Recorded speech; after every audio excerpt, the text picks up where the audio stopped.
Hello na naman sa inyo mga suki. Ngayon, nandito ako. Pasensya na kayo sa background ko. Nasa kitchen ako. So, may nagtatanong kasi kung anong difference ng 7S at saka ng 4R. So, ayun, according dito, no.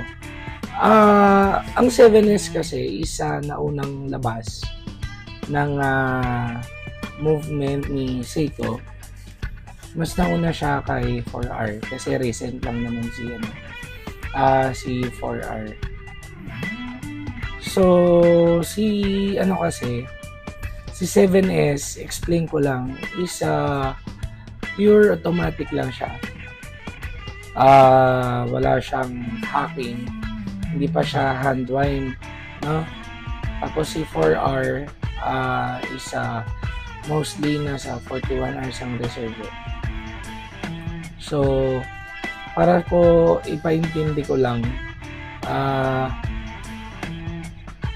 paintindi muna natin kung ano yung 4R at 7S. Okay? So, guys, si 7S, kilalang kilala to kasi nandyan yung SKX007, SKX009, 013. Yan yung mga makina ni Seiko na mga nauna, pati yung mga classic ngayon, no? So, explain ko lang yun sa inyo si 7S26 para alam nyo. So, obviously, ang manufacturer niyan si Seiko.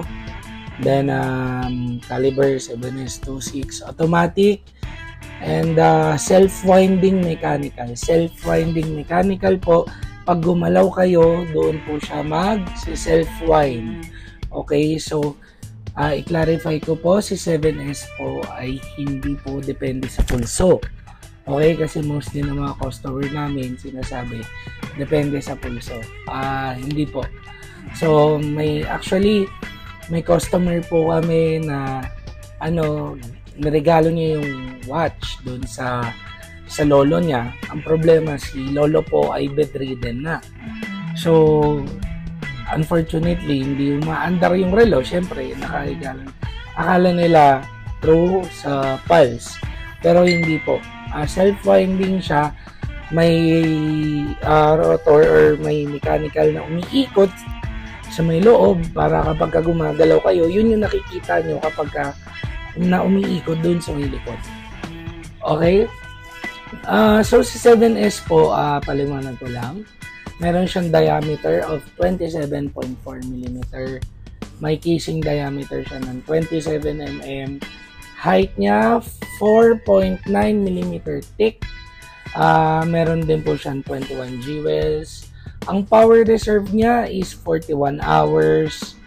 So, yung ibang detalye ay hindi naman importante, no? So, obviously, 7S26, tatlo kamay niyan. Hours, second, at saka minutes. Okay. So, ang pinagandahan dito ay 7S kasi ito yung classic, diba, na classic siya na makina na gamit ni Seiko talaga for a long time. So, ito masasabi ko na isa sa mga matitibay. And nirelease siya sa market noong 1996. Imagine, 1996. Ilang taon pa lang tayo nun. Feeling bata. Tapos umabot siya hanggang napalitan na siya ng 4R, no? So, si 7S, may iba't ibang klase. Diba? Si 7S26, may A pa yan, may B, may C. Tapos, may 7S36 pa. So, si 7S26 po ay tsaka natin detalye lahat yan. Isa-isayin natin lahat ng makina, no? Pero, as of now, doon muna tayo mag-stick kung anong pinagkaiba niya sa 4R. So, move on tayo, guys. Dito naman tayo sa 4R. So obviously, ang nag-manufacture sa Seiko.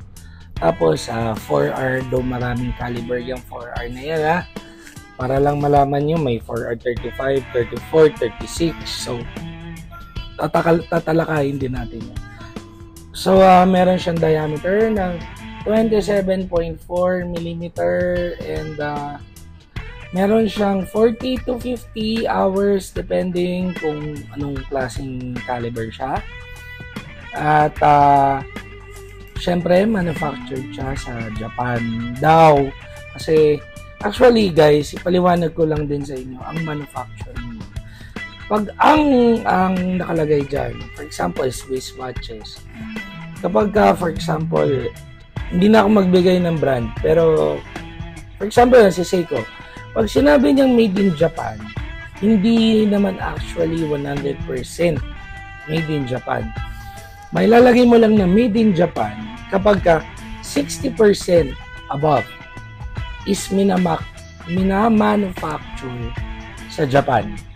So, pwedeng 60 sa kanila, 40 sa China, diba? Or sa Malaysia, pwedeng... So, yun. Gets niyo yung point. Sorry guys, pero hindi naman yun yung ating tatalakayin ngayon. So, meron din siyang 3 na kamay, hour, minute, seconds, tapos meron ding 4 niya, yung GMT. So, siya yung pinaka-branded version si 4R. Parang siya yung pinakakilala. At saka ang pinagkaiba nito, kasi yung ano niya, automatic na siya, at saka hand wind.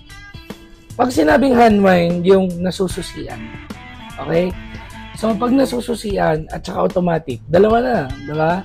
Hindi katulad ng 7S dati, kailangan mo pa i-shake eh.